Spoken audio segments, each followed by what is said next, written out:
جس طرح سے بھی چاہیں ملتان شہر میں تبدیلی کر سکتے ہیں, بنا سکتے ہیں. گھنٹہ گھر کو توڑ دیا, اس کی ساتھ کی عمارت کو توڑ دیا, جو چاہ کر لیا لوگوں نے. ٹھیک ہے نا, میں اعتراض نہیں کر رہا, نہ میرا یہ فیلڈ ہے, نہ میں کوئی سیاسی آدمی ہوں, میں تو محض ایک خالص مذہبی شخص ہوں الحمدللہ. اور اللہ تعالیٰ اسی حال میں رکھے, اللہم آمین. آپ دیکھیے اور فرمائیے کہ ایک شخص ہے جس کو اللہ تعالیٰ نے اختیار دیا ہے, ایک پاور دی ہے, وہ کئی کام کروا سکتا ہے. وہ ہر کام, وہ کئی کاموں کے لیے وسیلہ بن گیا. ٹھیک ہے نا, مثال کے طور پر گھر میں سربراہ جو ہے وہ وسیلہ ہے, وہ بیٹے سے بھی کام کرا سکتا ہے, بیٹی سے بھی, اپنی بیوی سے بھی, اپنی ماں کی بارگاہ میں بھی عرض کر سکتا ہے کہ اے ماں آج آپ کھانا میرے لیے بنا دیں, آپ کے ہاتھ کا کھانا کھانا چاہتا ہوں. ٹھیک ہے نا, وہ ہر کام کے لیے ایک اپنے گھر کے کام کاج کے لیے وسیلہ ہے, یعنی وہ کام کسی نہ کس طرح نکلوا لے گا. تو بعض لوگ ایسے ہوتے ہیں جو کائنات کے ہر کام کے لیے وسیلہ ہو جاتے ہیں. اللہ رب العالمین ان میں اختیار رکھ دیتا ہے, پاور رکھ دیتا ہے, کام تو اللہ ہی کرتا ہے. ٹھیک ہے نا. اب اس بات کی دلیل کیا ہے؟ اس بات کی دلیل یہ ہے, دیکھیے حدیث پاک میں آتا ہے, میرے آقا حضور علیہ الصلوۃ والسلام نے ارشاد فرمایا انما اللہ یعطی وانا قاسم, انما اللہ یعطی وانا قاسم, اللہ ہی دیتا ہے. انما جہاں پر آتا ہے اس کے معنی بھی ہی کے آ جاتے ہیں, حصر کے معنی. وانا قاسم, اور میں بانٹتا ہوں. اللہ ہی دیتا ہے, کوئی اور دینے والا ہے نہیں ہے نا. انما آ گیا نا, اللہ ہی دیتا ہے, کوئی اور دینے والا نہیں.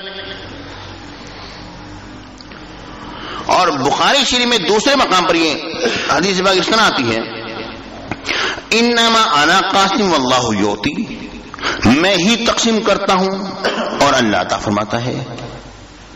اب دونوں حدیثوں کو ملا لیجیے, کیونکہ بخاری کی کسی حدیث کا انکار ممکن نہیں ہے, اور کتابوں کا انکار کرو تو کرو, بخاری اور مسلم کا آپ انکار نہیں کر سکتے ہو. ٹھیک ہے نا جی. مطلب یہ ہے کہ انما انا قاسم, میں ہی بانٹتا ہوں. جب سرکار مدینہ ہی بانٹتے ہیں تو کوئی آدمی اگر یہ کہتا ہے کہ مجھے یہ چیز سرکار مدینہ کے بغیر ملی ہے تو وہ جھوٹا ہے, کیونکہ بخاری کی یہ حدیث واضح ہے, اس کا آپ انکار نہیں کر سکتے ہو, لاکھ زور لگا لو انکار نہیں کر سکو گے. انما انا قاسم, میں ہی بانٹتا ہوں, واللہ یعطی, اور اللہ دیتا ہے. اور دوسری بات سے ثابت ہو گیا ہے کہ اللہ ہی عطا فرماتا ہے, اللہ ہی دیتا ہے اور میں ہی بانٹتا ہوں. اب اگر کوئی یہ کہے کہ یہ فلاں چیز مجھے بغیر عطائے مصطفیٰ کے مل گئی ہے تو وہ جھوٹا ہے اور کذاب ہے. اگر آپ یہ کہتے ہیں جی بے شمار لوگ ایسے جو ممکن ہیں اور کھا رہے ہیں, تو میں اس بارے میں یہ کہوں گا کہ بے شمار لوگ ایسے بھی ہیں جو اللہ کے ممکن ہیں مگر کھا رہے ہیں. ٹھیک ہے نا جی, اللہ تعالیٰ کے بھی تو ممکن ہے نا اور کھا رہے ہیں. لیکن ایک بات اس پر ذرا توجہ فرمائیے کہ کھانے والے دو قسم کے لوگ ہوتے ہیں. ایک وہ لوگ ہوتے ہیں جو کہ مالک سے مانگ کر کھاتے ہیں, اور جو شخص مالک سے مانگے بغیر مالک کی چیز کھائے تو وہ کس طرح کھائے گا؟ چوری کر کے یا ڈاکہ ڈال کے. تو جو شخص اس بات کا قائل نہیں ہے کہ مجھے یہ چیز سرکار مدینہ سے آئی ہے, تو ظاہر ہے اس نے وہ مال چوری, اس کا مال چوری کا ہے, اور چوری کا مال حرام کا ہوتا ہے. اگر اپنے مال کو حلال کرنا چاہتے ہو تو در مصطفیٰ پر پہنچ کر خیرات مصطفیٰ لے لو, وہ بڑے رحیم و کریم ہیں, اگلا پچھلا خیاس وہ بھی سب معاف فرما دیں گے, مزید بھی عطا فرما دیں گے. اب ہمارا عقیدہ یہ ہے کہ سرکار مدینہ صلی اللہ علیہ وسلم کو اگر ہم یہاں سے پکارتے ہیں تو ہم جو پکارتے ہیں تو حضور خود نہیں سنتے بلکہ اللہ تعالیٰ سناتا ہے, کیونکہ ہر چیز کا خالق اللہ ہے. میں نے بھی عرض کیا, ٹھیک ہے نا, سرکار مدینہ نہیں سنتے, اللہ تعالیٰ سناتا ہے. میں جو بول رہا ہوں یہ میں, آپ نہیں سن رہے, آپ کے کان ہیں آپ نہیں سن رہے, حقیقت میں اللہ تعالیٰ آپ کو سنا رہا ہے. کیونکہ کئی لوگ ایسے ہوتے ہیں بیٹھے ہوتے ہیں سن رہے ہوتے ہیں, لیکن وہ ہاں جی کیا بات, او ہو بھائی میں یہاں پر نہیں تھا, میرے ذہن نہیں تھا. کان تو ان کے پاس بھی ہیں, سماعت تو ان کے پاس بھی ہے, کان بھی ان کے درست ہیں, بالکل ٹھیک ہے سارا معاملہ, لیکن وہ نہیں سن رہے. ٹھیک ہے نا. جب ہم نے یہ بات ثابت کر دی کہ ہم یہاں پر رہ کر سرکار مدینہ کو جب پکارتے ہیں تو ہماری پکار اللہ ہی سناتا ہے. اور اس کی مثال اگر میں بخاری شریف سے پیش کر دوں میرے خیال میں پھر تو رہی صحیح کثر تمام کتاب پوری ہو چکی ہوگی. حدیث پاک میں آتا ہے کتاب المغازی جلد 2 بخاری شریف میں حدیث پاک موجود ہے.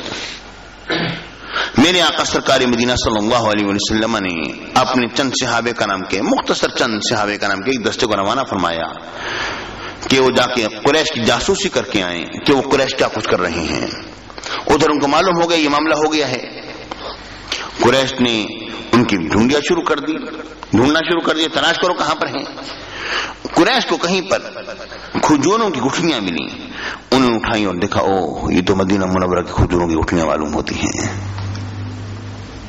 یہ تو مدینہ منورہ کی کھجوروں کی گٹھلیاں معلوم ہوتی ہیں. انہیں گٹھلیاں اٹھائیں, دیکھا اچھا یہیں کہیں پر ہیں. پھر پیچھا کیا, نقشے قدم پر دوڑتے چلے گئے, جہاں نشانات نظر آئے وہاں دوڑتے چلے گئے. آگے گئے تو آگے ان صحابہ کا نام کو انہوں نے پا لیا. یہ 100 کے قریب تھے اور وہ چند تھے. اب انہوں نے پہاڑ پر چڑھنا شروع کر دیا. اب آگے پہاڑ کا راستہ جو ہے وہ بھی بند ہو گیا, اب اوپر جانا بھی ممکن نہیں رہا. انہوں نے کہا کہ تم اپنے آپ کو ہماری امان میں دے دو, ہم کچھ نہیں کہیں گے. حضرت عاصم رضی اللہ تعالیٰ اس کے اندر تھے. انہوں نے فرمایا ہم اپنے آپ کو کافروں کی امان میں نہیں دیتے ہیں.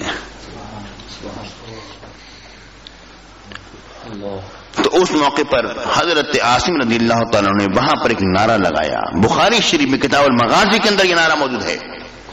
انہوں نے کیا کہا؟ انہوں نے کہا اللہم اخبر عنا رسولک صلی اللہ علیہ وسلم, اے اللہ تو ہمارے بارے میں اپنے رسول کو یہ بتا دے جو کچھ ہمارے ساتھ اب ہو رہا ہے. یعنی انہوں نے بھی مفہوم کے اعتبار سے یا رسول اللہ ہی کا نعرہ لگایا, کیونکہ ہمارا عقیدہ یہ ہے کہ جب ہم یا رسول اللہ کہتے ہیں تو اللہ تعالیٰ ہی سناتا ہے. اور کہنے کا مطلب یا رسول اللہ کہنے کا مطلب یہ ہوتا ہے کہ یا رسول اللہ ہماری کیفیت ملاحظہ فرمائیے. اور تقریروں میں جب یا رسول اللہ کا نعرہ لگتا ہے تو ہم اصل میں اس لیے کہتے ہیں نعرہ لگاتے ہیں کیونکہ ہم سرکار مدینہ کی کسی تعریف پر خوش ہو رہے ہوتے ہیں. اور پھر جب ہم یا رسول اللہ کہتے ہیں یہ اس نیت سے کہتے ہیں کہ یا اللہ ہم نے جو اب جو یہ نعرہ لگایا ہے ہماری اندرونی باطنی کیفیت جو عشق مسوا سے بھرپور ہے سرکار مدینہ پر عیاں فرما دے اور ظاہر فرما دے تاکہ آقا خوش ہو جائے. ٹھیک ہے, یہ اصل میں ہمارا موقف ہوتا ہے. تو وہی بات دوسرے انداز میں حضرت عاصم رضی اللہ تعالیٰ نے رب کی بارگاہ میں عرض کیا اللہم اخبر عنا رسولک صلی اللہ علیہ وسلم, یا اللہ تو ہمارے بارے میں اطلاع دے دے اپنے حبیب کو کہ ہمارے ساتھ یہ کچھ ہو رہا ہے. اس کے بعد پھر کیا ہوا حدیث پڑھتے چلے جائیے, میں مختصر عرض کرتا ہوں. حضرت خبیب رضی اللہ تعالیٰ گرفتار ہو گئے. جب گرفتار ہوئے تو بنت الحارث نے کہا ایسا بہترین قیدی میں نے آج تک نہیں دیکھا. اور فرماتی ہیں کہ خبیب کو ہم نے دیکھا کہ وہ تو زنجیروں میں جکڑے ہوئے تھے, لیکن ان کے سامنے موسم ایسا تھا, اس وقت کا موسم ایسا تھا مکہ مکرمہ کا کہ پھل فروٹ کا موسم نہ تھا, مگر ان کے سامنے ہم نے انگوروں کا خوشہ دیکھا. یعنی مطلب کیا ہے, جب حضرت عاصم نے کہ یا اللہ ہمارے بارے میں, صرف میرے بارے میں نہیں ہمارے بارے میں تمام صحابہ کرام کو ذکر کیا, یا اللہ ہمارے بارے میں اپنے حبیب کو یہ اطلاع دے دے کہ ہمارے ساتھ یہ معاملہ ہو رہا ہے, جو شہید ہو گئے وہ جنت کے نعمتوں پر حاضر ہو گئے, جو شہید نہیں ہوئے وہ دنیا کی نعمتیں حضور نے ان کے سامنے پیش کر دیں.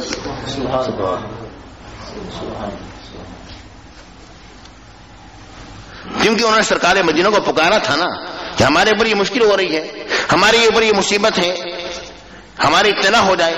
تو رب العالمین نے اس پکار کو خالی نہیں جانے دیا, کیونکہ دیتا تو اللہ ہی ہے, تقسیم سرکار مدینہ فرماتے ہیں نا, اللہ نے خوشے دیے حضور نے تقسیم کر دیے.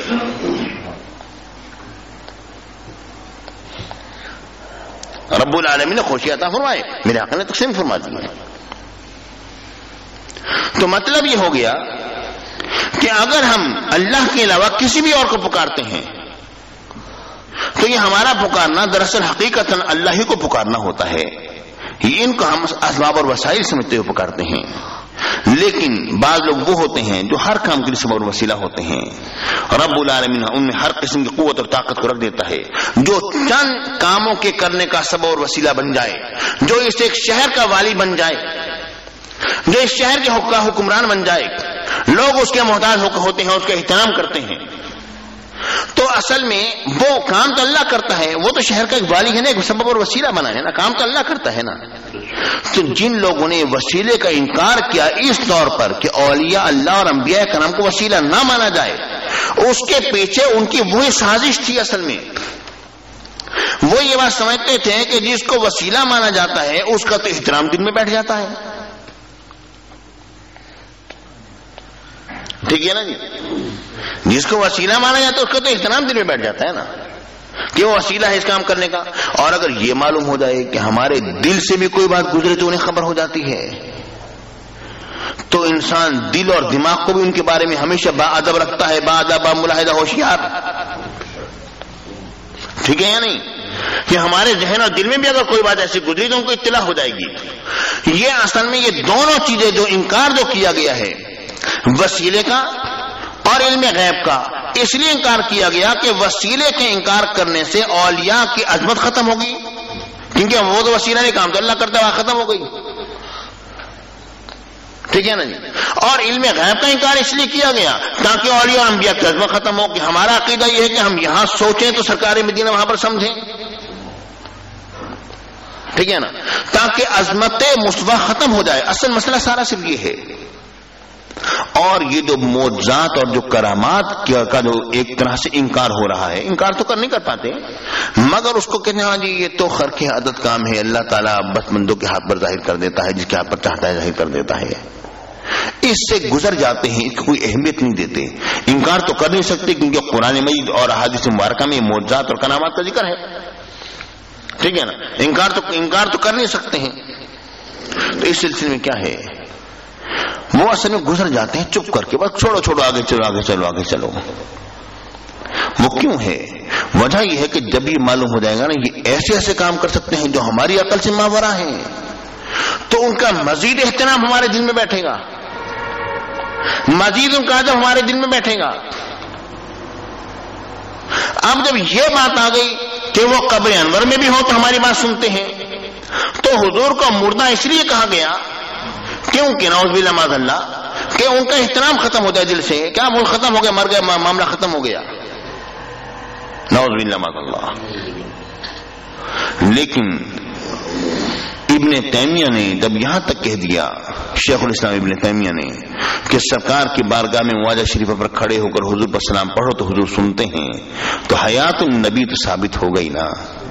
اگر منو مٹی کے نیچے بہت بڑی دیوار کے پیچھے آہستہ پڑھنے والے شخص کے سلام کو سن سکتے ہیں, تو یہاں سے سننے میں کون سا استحالہ لازم آتا ہے, کون سی ممانعت ہے جو لازم آتی ہے, کون سی شرعی قباحت ہے جو پیدا ہو جاتی ہے.